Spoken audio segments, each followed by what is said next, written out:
கர்த்தருடைய பரிசுத்த நாமத்துக்கு மகிமை உண்டாவதாக. இந்த அதிகாலை இந்த ஆராதனை தேவ ஆராதனை வேலைக்காக கர்த்தரை துதிக்கிறேன். இதற்கு வாய்ப்பளித்து அனுமதி கொடுத்து இந்த செய்தியிலே பங்கு கொள்ள அடியானுக்கு வாய்ப்பளிக்கிற பரிசுத்த சேனை அதிகாரிகள், தலைவர்கள், எல்லா விசுவாசிகள், எல்லா சபை மக்கள் யாவருக்காகவும் கர்த்தரை துதிக்கிறேன். இன்றைக்கு சுருக்க தியானத்திற்காக தெரிந்து கொள்ளப்பட்டிருக்கிற வேத பகுதி ஏசாயா 60 அதிகாரம் வசனம் 1. ஏசாயா 60 அதிகாரம் வசனம் 1. அதற்காக கொடுக்கப்பட்டிருக்கிற தலைப்பு, கர்த்தருடையவர்களை அவர் பிரகாசிப்பிக்கிறார். கர்த்தருடையவர்களை அவர் பிரகாசிப்பிக்கிறார். இப்பொழுது நாம் ஜெபிப்போம்.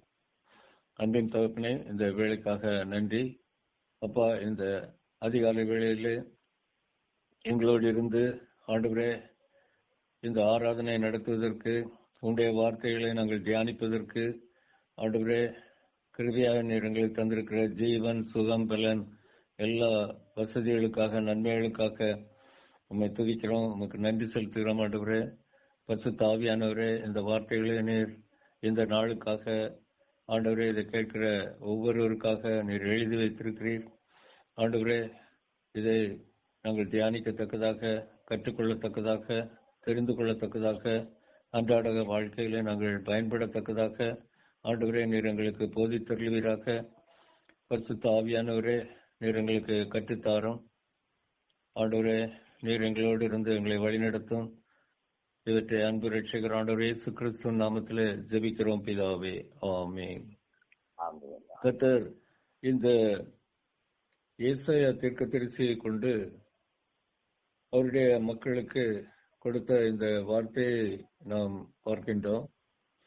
ஏசாயா 60 அதிகாரம் 1 வசனத்திலே, எழும்பி பிரகாசி, உன் ஒளி வந்தது, கர்த்தருடைய மகிமை உன்மேல் உதித்தது. எழும்பி பிரகாசி, உன் ஒளி வந்தது, கர்த்தருடைய மகிமை உன்மேல் உதித்தது என்று இந்த நாளுக்கான வசனத்திலே கர்த்தர் சொல்லி இருக்கின்றார். ஆம், நிச்சயமாக ஒளி நம்மை பிரகாசிக்கின்றது. அப்படியானால் நம்மை பிரகாசிக்க, அந்த ஒளி நம்ம பிரகாசிக்க வேண்டுமானால் அதற்கு முன்பு நாம் இருள் அடைந்தவர்களாக இருந்திருக்கிறோம் என்றுதான் அர்த்தம். இந்த ஒளியை அடையாதவர்களாக இருந்திருக்கின்றோம். இயேசு கிறிஸ்துவை அறியாதவர்களாக நாம் இருந்தோம். ஆண்டவர் இயேசு கிறிஸ்துவை தெரியாதவர்களாக நாம் இருந்தோம். ஒரு போதகர், இல்லை என்றால் ஒரு தேவ செய்தி, இல்லை என்றால் ஒரு இவாஞ்சலிஸ்ட், இல்லை என்றால் கர்த்தருடைய ஜீவ வார்த்தை நம்மோடு பேசினது, நாம் அதை கேட்டோம், அதை நம்முடைய உள்ளத்திலே நாம் சிந்தித்தோம், அதை நாம் கேட்டு அதை நாம் தெரிந்து கொள்ள அந்த ஆண்டவர் இயேசு கிறிஸ்துவை நாம் நம்முடைய ஆண்டவரும் இரட்சகருமாக ஏற்றுக்கொள்ள நாம் தீர்மானித்தோம். ஆகவே நாம் செய்த எல்லா குறைகள், குற்றங்கள், பாவங்கள், அநியாயங்கள் எல்லாவற்றையும் ஆண்டவர் இயேசு கிறிஸ்துவிடம் சொல்லி நாம் அவரிடம் மன்னிப்பு கேட்டோம். அப்பொழுது 1 யோவான் 1 அதிகாரம் 7 வசனத்தின் பிரகாரம் அவர் நமக்காக சிந்தின அந்த பரிசுத்த இரத்தம் நம்மை கழுவி சுத்திகரித்தது. இப்பொழுது நாம் அவரை நம்முடைய உள்ளத்திலே, ஆண்டவரே நீர் என்னுடைய உள்ளத்திலே வாரும், என்னுடைய பிள்ளையாக்கும், உமக்காக வாழ எனக்கு உதவி செய்யும், என் வாழ்நாள் முழுவதும் உமக்காக நான் வாழ வேண்டும், வழுவாமல் நிலை நின்று உமக்காக ஜீவிக்க எனக்கு பலன் தர வேண்டும் என்று நாம் அவரிடம் கெஞ்சி கேட்டோம். அப்பொழுது அவர் அவ்விதமாகவே நம்முடைய உள்ளத்திலே வாசனை செய்ய ஆரம்பித்தார். நம்மை அவருடைய தேவாலயமாக்கி நமக்குள் அவர் ஜீவிக்க ஆரம்பித்தார். நம்முடைய வாழ்க்கை மாறினது. இயேசு கிறிஸ்துவின் சுபாவங்கள் நம்மிலே கிரியை செய்ய ஆரம்பித்தது. இப்பொழுது அந்த ஒளி நமக்குள் பிரகாசிக்க ஆரம்பித்தது. நமக்கு உள்ளே பிரகாசித்தது, நம்மை அது பிரகாசிப்பித்தது. அவருடைய சுபாவங்களை பயிற்சி செய்ய நம்மை உற்சாகப்படுத்தினது. மற்றவர்கள் என்ன சொல்வார்கள், மற்றவர்கள் என்னை பார்த்தால் என்ன நினைப்பார்கள் என்றுள்ள அந்த பயம், பிசாசானவன் கொண்டு வருகிற எல்லா விதமான சோர்வுகள், எல்லா விதமான தீய எண்ணங்கள், பயங்கள் எல்லாவற்றையும் கர்த்தர் மாற்றி அவர் நமக்குள்ள இருக்கிறபடினாலே நமக்கு ஒரு பெரிய ஒரு தைரியத்தையும், பெரிய ஒரு உற்சாகத்தையும், பெரிய ஒரு அர்ப்பணிப்பையும் நமக்கு தந்து நம்மை நடத்த ஆரம்பித்தார். அவ்விதமாக இந்த அனுபவத்துக்குள்ளே வந்த ஒவ்வொரு பிள்ளையையும் கர்த்தர் பிரகாசிப்பிக்கின்றார். அவர் நமக்குள்ளே இருக்கிறபடினாலே, ஆண்டவர் இயேசு கிறிஸ்து நமக்குள்ளே வாழ்கிறபடினாலே, அந்த அனுபவத்துக்குள்ளே நாம் வரும்போது அவருடைய வேதத்தை நாம் தியானிப்போம், அவருடைய வசனங்களை நாம் சிந்திப்போம், அவரோடு நாம் பேசுவோம், அவருடைய வழியிலே நாம் நடப்போம். இன்னும் அவருடைய மக்களோடு சேர்ந்து நாம் தேவனை ஆராதிப்போம், அவரோடு கூட நாம் வாழ்வோம், அவருக்காக நாம் செய்ய வேண்டிய காரியங்களை நாம் செய்வோம், நம்முடைய சாட்சியை மற்றவர்களுக்கு அறிவிப்போம், நாம் அவரை நம்புவோம், அவரை பின்பற்றுவோம். இக்கட்டான சூழ்நிலைகளிலேயும் கர்த்தரை தேடி கர்த்தருடைய வல்லமையினாலே பயனடைந்து நாம் ஜெயம் பெறுவோம். இந்த அனுபவம் ஆண்டவர் இயேசு கிறிஸ்துவை தன்னுடைய ஆண்டவரும் இரட்சகருமாக ஏற்றுக்கொண்டிருக்கிற ஒவ்வொரு கர்த்தருடைய பிள்ளைக்கும் கர்த்தர் தந்திருக்கிற பெரிய ஒரு ஈவு, பெரிய ஒரு தயவு, இலவச ஈவு. ஆகவே இந்த பாவங்கள் மன்னிக்கப்பட்ட அனுபவம், ஆண்டவர் இயேசு கிறிஸ்துவை நம்முடைய ஆண்டவரும் இரட்சகருமாய் ஏற்றுக்கொண்டு அவருக்காக வாழ்கிற சாட்சி ஜீவியம், ஞானஸ்நானம், இன்னும் பரிசுத்த ஆவியானவருடைய நிறைவை பெறும் ஒரு வெற்றி கிறிஸ்தவ அனுபவம், இவற்றோடு நாம் ஆண்டவருக்காக நாம் வாழும்போது அது தேவனால் பிரகாசிக்கப்பட்ட ஒரு நிலைமை என்று நாம் அறிந்து கொள்ள முடியும். அவர் நம்மை பிரகாசிப்பிக்கின்றார். பிரகாசிப்பிக்கிறது என்றால் நமக்கு நம்மை பார்க்கிறவர்கள் நம்மிலே வெளிச்சத்தை காண்கிறார்கள் என்ற அர்த்தம் அல்ல. ஆண்டவர் இயேசு கிறிஸ்துவுடைய சுபாவங்களை நம்முடைய அன்றாட வாழ்க்கையிலே நாம் பயிற்சி செய்து அவரை போல வாழ முயற்சி செய்வது, அவரை போல அவருடைய அடிச்சுவடுகளிலே நாம் வாழ முயற்சி செய்வது, அவருடைய பிரகாசிப்பு நம்மிலே கிரியை செய்யும்படியாக நம்மை அர்ப்பணித்து அவரை பார்த்து அவரோடுள்ள ஐக்கியத்திலே பலப்பட்டு அவருக்காக வாழ்வது, இயேசு கிறிஸ்துவை போல வாழ நாம் முயற்சி செய்யும் போது கர்த்தர் நம்மை பயன்படுத்துவார், நம்மை பிரகாசிப்பிக்கின்றார். அவ்விதமாக தேவனுடைய வார்த்தைகளிலே நாம் பார்க்கும்போது அநேகர் பிரகாசிப்பிக்கப்பட்டார்கள், அநேகரை கர்த்தர் பயன்படுத்தினார், தேவனுடைய நாம மகிமைக்காக அநேகரை பயன்படுத்தினார். பேதுரு, பவுல் போன்ற எத்தனையோ கர்த்தருடைய ஊழியக்காரர்களை பயன்படுத்தினார். அதிசயங்கள், அற்புதங்கள் அவருடைய வாழ்க்கையில நடந்து தேவனுடைய நாமம் பெரிய அளவில் மகிமைப்படுத்தது, சபைகள் ஸ்தாபிக்கப்பட்டது. ஆம், இயேசு கிறிஸ்துவை போல நாம் ஜீவிக்க அவருடைய சுபாவங்களை நாம் பயிற்சி செய்யும் போது கர்த்தர் நம்மை பலப்படுத்துகின்றார். அவரோடுள்ள ஐக்கியம், எப்பொழுதும் அவருடைய உதவியை தேடி அவரை துதித்து ஸ்தோத்திரித்து அவரோடுள்ள ஐக்கியத்திலே நம்மை காத்துக்கொள்வது, நம்மிலே வரும் குறைகள் குற்றங்களுக்காக நாம் மன்னிப்பு கேட்டு ஆண்டவரோடு ஒப்புரவாக்கி அவரோடு நம்மை பரிசுத்தர்களாக, இயேசு கிறிஸ்துவிலே நாம் பரிசுத்தர்களாக்கப்பட்டிருக்கிறோம் என்கிற உணர்வோடு, இயேசு கிறிஸ்துவிலே நாம் நீதிமான்களாக்கப்பட்டிருக்கிறோம் என்ற உணர்வோடு, இயேசு கிறிஸ்துவிலே நாம் ஜெயம் கொள்ளுகிறவர்கள் என்கிற உணர்வோடு, இயேசு கிறிஸ்துவிலே நாம் வெற்றி பெற்றவர்கள் என்பதை புரிந்து கொண்டு அவரிலே நாம் வாழ்வது, துதி ஸ்தோத்திரங்களோடு வாழ்வது, பிசாசானவனுக்கு நாம் எதிர்த்து நிற்பது, மக்களுக்கல்ல, மனிதர்களுக்கல்ல, மனிதர்களை உபயோகிக்கின்ற அந்த அசுத்த சக்திகளையுடைய பிசாசானவனுக்கு எதிர்த்து நிற்பது, மனிதர்களை நேசிப்பது, அவர்களோடு கர்த்தருக்காக செயல்படுவது, கர்த்தருக்காக பயனுள்ளவர்களாக நம்மை அர்ப்பணித்து அவருடைய கரத்திலே எப்பொழுதும் அவருடைய உபயோகத்துக்கு நாம் ஆயத்தமாக இருக்கின்றது. அவர் நம்மை பயன்படுத்துகிறார், அவர் நம்மை உபயோகிக்கின்றார். நம் மூலமாக கர்த்தருடைய வார்த்தையை மற்றவர்கள் கேட்க கர்த்தர் நம்மை உபயோகிக்கின்றார். வாய்ப்புகளை தருகின்றார். நம்முடைய சாட்சிகளை பகிர்ந்து கொள்ள வாய்ப்புகளை தருகின்றார். நம்மை நம் மூலமாக அவருடைய வார்த்தைகளை மற்றவர்களுக்கு அறிவிக்கும் பாக்கியங்களை தருகின்றார், வாய்ப்புகளை தருகின்றார். அது நிமித்தமாக மற்றவர்கள் வார்த்தைகளை கேட்கின்றார்கள். இயேசு கிறிஸ்துவின் வார்த்தைகளை நம் மூலமாக கேட்கின்றார்கள்.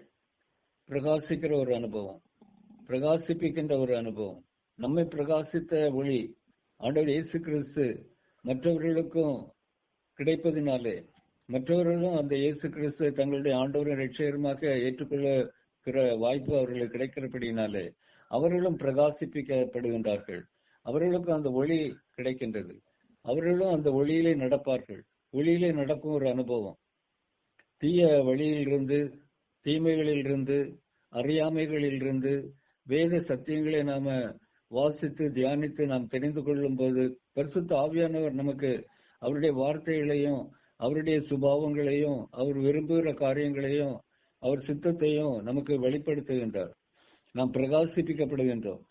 ஆம், அது நிமித்தமாக நாம் மற்றவர்களையும் பிரகாசிப்பிக்க பண்ண முடிகின்றது. இயேசு கிறிஸ்துவனுடைய வல்லமை நம் மூலமாக மற்றவர்களுக்குள் கிரியை செய்கின்றது. நாம் பேசுகிற வார்த்தைகளின் நிமித்தமாக, நம்முடைய நடத்தைகளின் மூலமாக, நல் நடத்தைகளின் மூலமாக, இயேசு கிறிஸ்துவின் அடிச்சுவடுகளிலே நாம் முன்னேறி செல்கிற நம்முடைய அனுபவத்தின் மூலமாக மற்றவர்களும் பலப்படுத்தப்படுகின்றார்கள்.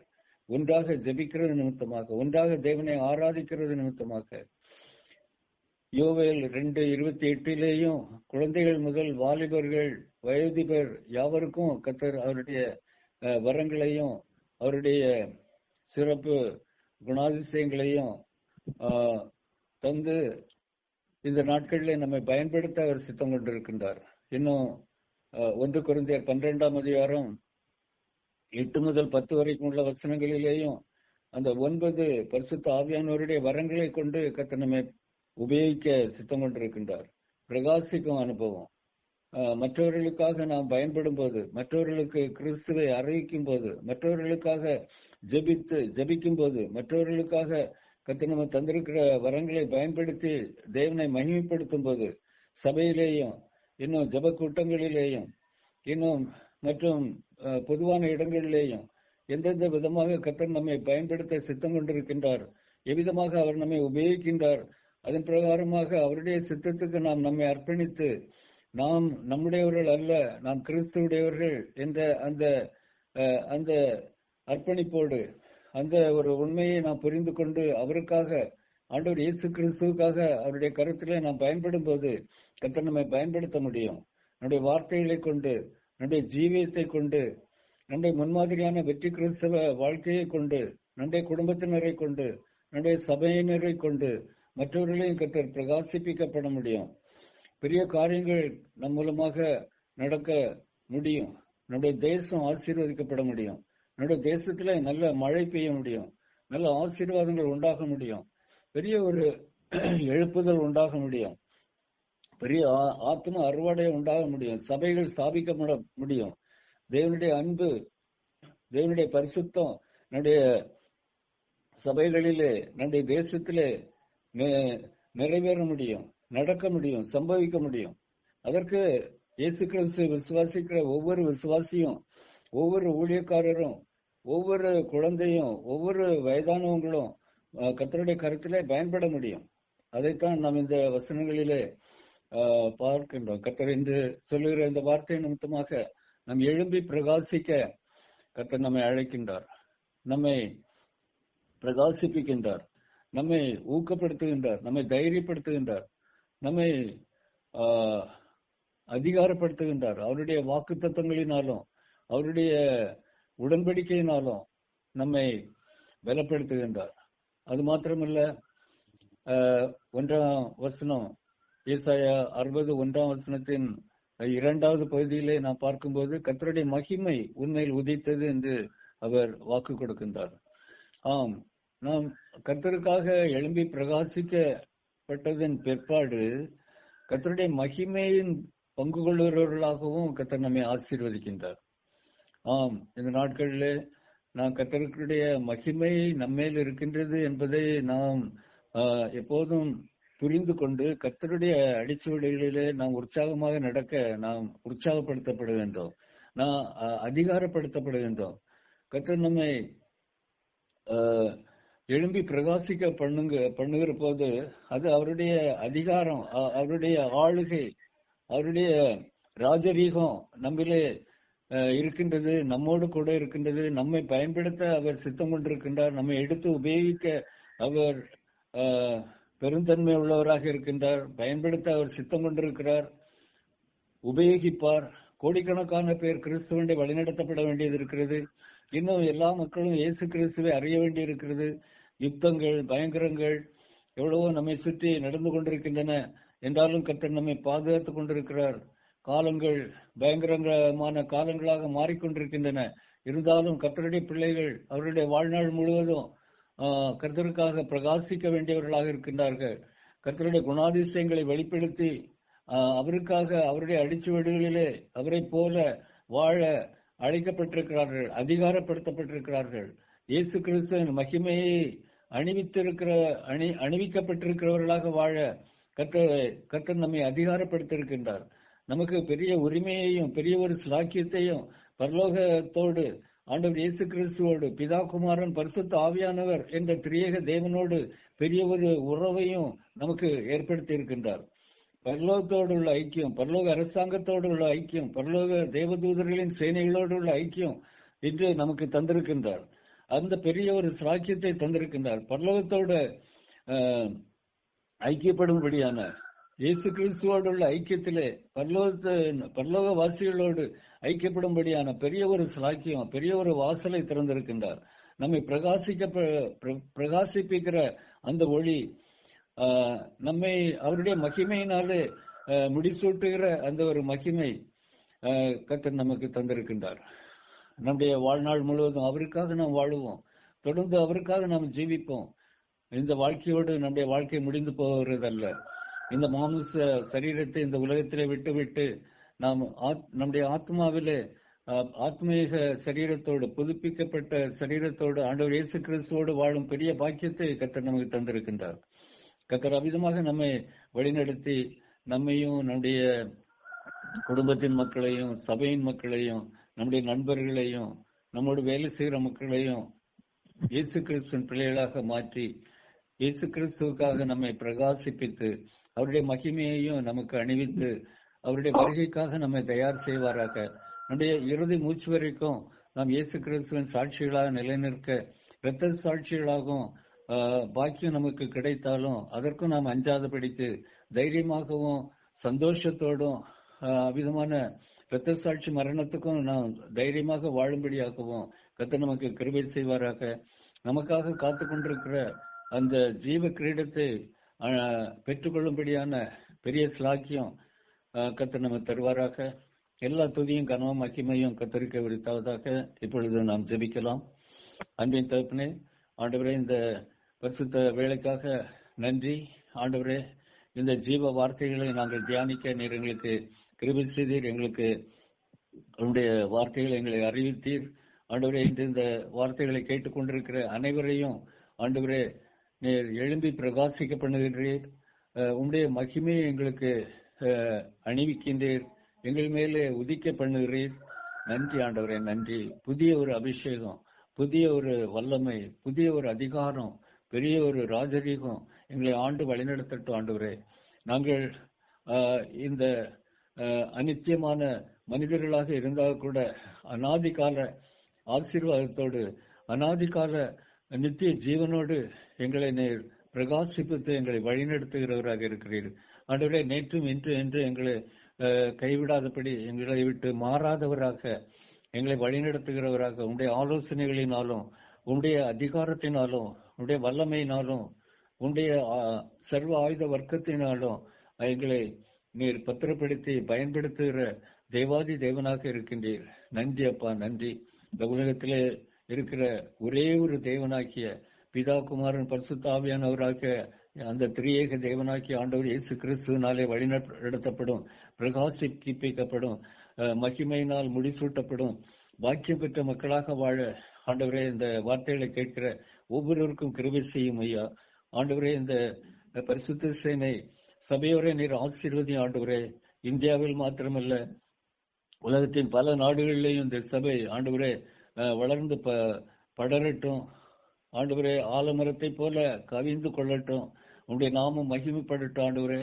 கர்த்தாவே, வாழ்கிற மக்களை, எங்களுடைய இந்த நூற்றாண்டிலே வாழ்கிற மக்கள் அனைவரையும் உலகத்தில் எங்கிருந்தாலும் அந்த மக்களுக்கு இந்த செய்திகள் சென்று ஆண்டவரே அவர்கள் மனம் திரும்ப உம்மாலை பிரகாசிக்கப்பட தகுதியுள்ளவர்களாக தங்களை மாற்றிக்கொள்ள, உன்னுடைய மகிமைக்கு உரித்தானவர்களாக தங்களை தயார் செய்து கொள்ள அர்ப்பணிக்க ஆண்டவரை கிருபை செய்வீராக.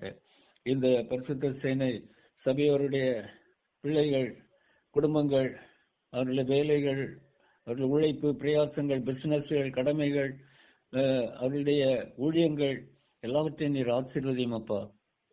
ஆண்டவரே, அவர்களுடைய பிள்ளைகளுடைய பரீட்சைகள், இப்பொழுது ஆனுவல் பரீட்சைகள், இந்த வருடாந்திர பரீட்சைகள், 10ஆம் கிளாஸ் போர்டு பரீட்சைகள், 12ஆம் கிளாஸ் போர்டு பரீட்சைகள், காலேஜ் பரீட்சைகள் எல்லாவற்றையும் நீர் ஆசீர்வதியும். நல்ல வெற்றி பெற்று உங்களுடைய மக்கள் ஆண்டவரே இந்த தேசத்தின் பெரிய தலைவர்களாவார்களாக, இந்த உலக திருச்சபையின் பெரிய தலைவர்களாக ஆசீர்வதியும் ஆண்டவரே.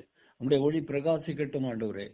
அதற்கு நாங்கள் எண்ணெய் ஊற்றுகிறவர்களாக, அதை நாங்கள் பிரகாசிப்பிக்க நாங்கள் வழி வகுக்கிறவர்களாக, வாய்க்கால்களாக ஆண்டவரே நீர் எங்களை பயன்படுத்தும் பாத்திரங்களாக காணப்பட ஆண்டவரே, மனிதர்களாக காணப்பட, மனுஷிகளாக காணப்பட எங்களை அர்ப்பணிக்கிறோம் ஆண்டவரே. பயன்படுத்தும் அப்பா. ஒருவேளை இந்த வார்த்தைகளை கேட்டுக்கொண்டிருக்கிற யாருக்காவது சரீரத்திலே பலவீனங்கள், வலி, வேதனை, சுகவீனங்கள் இருப்பின் அவர்களை உச்சந்தலை முதல் உள்ளங்கால் வரைக்கும் இயேசு கிறிஸ்து நாமத்திலே பரிபூர்ண ஆரோக்கியம் உண்டாவதாக. ஆம் ஆண்டவரே, உடைய வசனங்கள் எங்களுக்கு ஆரோக்கியம் தருகிற வசனங்கள், சுகம் தருகிற வசனங்கள். எங்கள் சரீரத்தின் ஒவ்வொரு செல்லிலேயும் ஒவ்வொரு ஆட்டம்லேயும் நீர் வசிக்கிறீர். உடைய ஜீவ இரத்தம் எங்களிலே வாசம் செய்கிறது, எங்களை சுத்திகரிக்கிறது, எங்களை சுகப்படுத்துகின்றது, எங்களை பிரகாசிப்பிக்கின்றது. உடைய மகிமையினாலே எங்களை அபிஷேகம் பண்ணுகிறது. நன்றி ஆண்டவரே, நன்றி. இந்த உடைய பிள்ளைகள் ஒவ்வொருவரையும் பயன்படுத்தும் ஆண்டவரே. வாலிபர்களா இருந்தாலும், குழந்தைகளா இருந்தாலும், வயதிபரா இருந்தாலும் நீ பயன்படுத்தும் ஆண்டவரே. இந்த ஆராதனை, அதிகாலை ஆராதனை நீர் ஆசீர்வதியும் ஆண்டவரே. இந்த நாளை ஆசீர்வதியும் ஆண்டவரே. உங்களுடைய நாமம் மையப்படுவதாக. எல்லா துதியும் கனவும் மகிமையும் உமக்கே தருகிறோம். இவை எல்லாவற்றையும் அன்பு ரட்சிகர் ஆண்டவர் இயேசு கிறிஸ்துவின் நாமத்திலே ஜெபிக்கிறோம் பிதாவே. ஆமீன். நன்றி.